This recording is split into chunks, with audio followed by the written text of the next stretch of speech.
아래턱이 많이 나와서 심한 주걱턱 때문에 이걸 교정 치료를 할 것인지 아니면 양악 수술할 건지 고민이 많으실 텐데요.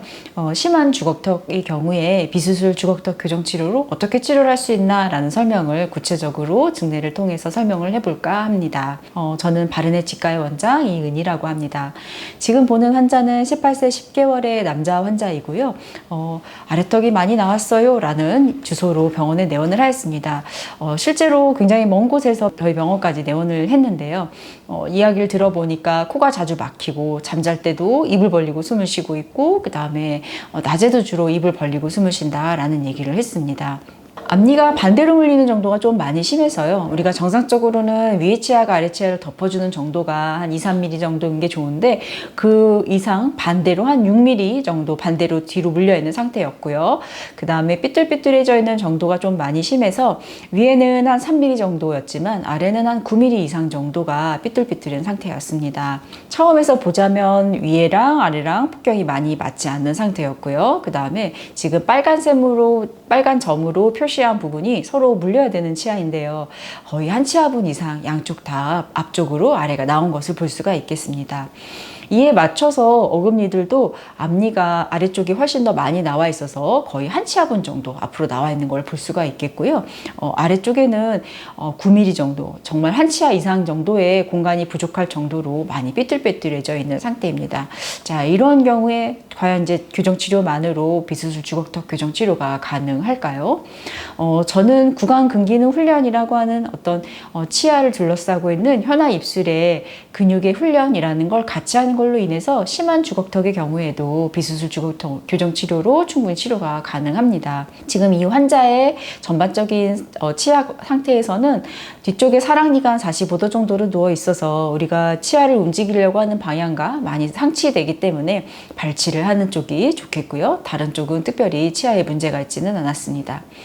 대칭성에서도 크게 문제가 되는 상황은 아니어서 앞니가 꽤 삐뚤삐뚤한 건 있지만 골격적으로 비대칭이 많이 심한 이런 상태는 아니었고요. 다만 반대로 물려있는 정도가 조금 많이 심하고 그 다음에 위아래 폭경이 많이 맞지 않는 상태, 그 다음에 아래치아가 삐뚤삐뚤하고 그 다음에 앞니 중간이나 얼굴이 약간 틀어져 있는 이런 문제점들을 가지고 있는 게 이 환자분의 어떤 주된 문제점이라고 볼 수가 있겠고요. 무엇보다 코가 자꾸 막히는, 그래서 입으로 숨을 쉴 수밖에 없는 그런 이유 때문에 혀가 늘 밑으로 내려와 있다라고 하는 부분이 이 환자분한테는 제일 문제가 되는 부분이라고 할 수가 있겠습니다. 그래서 처음에 교정장치를 이제 부착을 하면서 치료를 시작을 하고요.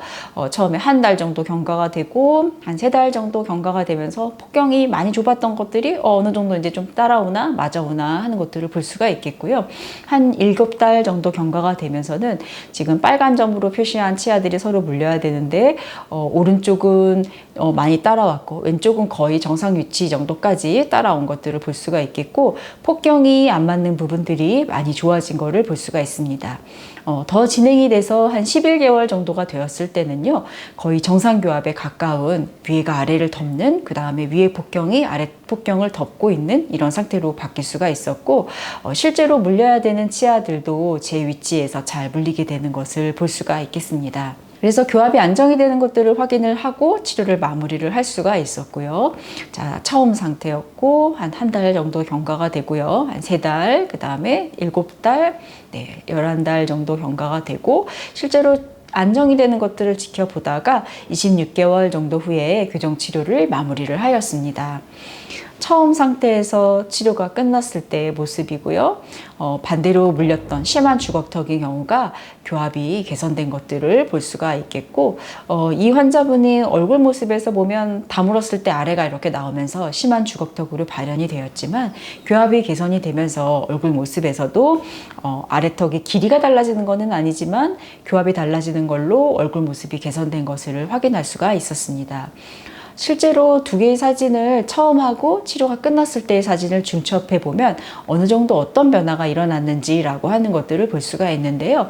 우리가 치아의 각도, 위치 또는 물리는 어떤 평면이라고 하는 것들을 조절하는 걸로 인해서 지금 보는 것처럼 양악수술로 뼈를 자르는 수술이 아니지만 비수술 주걱턱 교정치료 더하기 그 다음에 구강근기능 훈련이라고 하는 걸로 인해서 이렇게 치료가 충분히 가능한 것을 확인할 수가 있겠습니다. 이렇게 많은 움직임들이 일어났지만 지금 전반적인 치아의 건강 상태, 치아의 뿌리 상태나 잇몸 상태나 다 건강한 상태로 잘 치료가 된 거를 볼 수가 있겠고요. 치료 전후로 보시는 것처럼 앞니 중간이나 교합 상태가 잘 정돈된 채로 치료가 끝난 것을 볼 수가 있겠습니다. 심한 주걱턱 때문에 우리가 양악 수술을 하기에는 용기가 안 나는데 교정 치료만으로 효과가 과연 있을까라는 것 때문에 고민을 하시는 분들이 있을 텐데요.